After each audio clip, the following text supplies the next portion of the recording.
Hi, it's me again with CorelDraw tips and tricks. Somebody emailed me and questioned how's the easiest way to draw a cloud without using circles so they won't be perfect.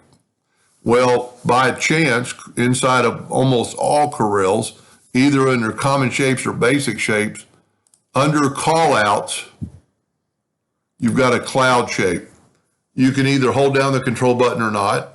Doesn't really matter what you do. If you hold down the control button, then you get a more bumpy. So let's just do that. Now, if you just want the cloud, whoop, still had it picked. You can see it's all grouped together. How do we get rid of that? We can go to Object and convert them to a curve. Then while it's still selected, go to Object and break the curve apart. That way you can select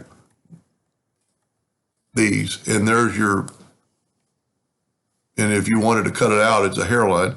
But if you wanted to fill it in with gray and have a black outline, there's your very easily made cloud.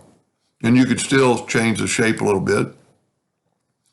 Anyway, I hope that answered their question, and thank you for watching.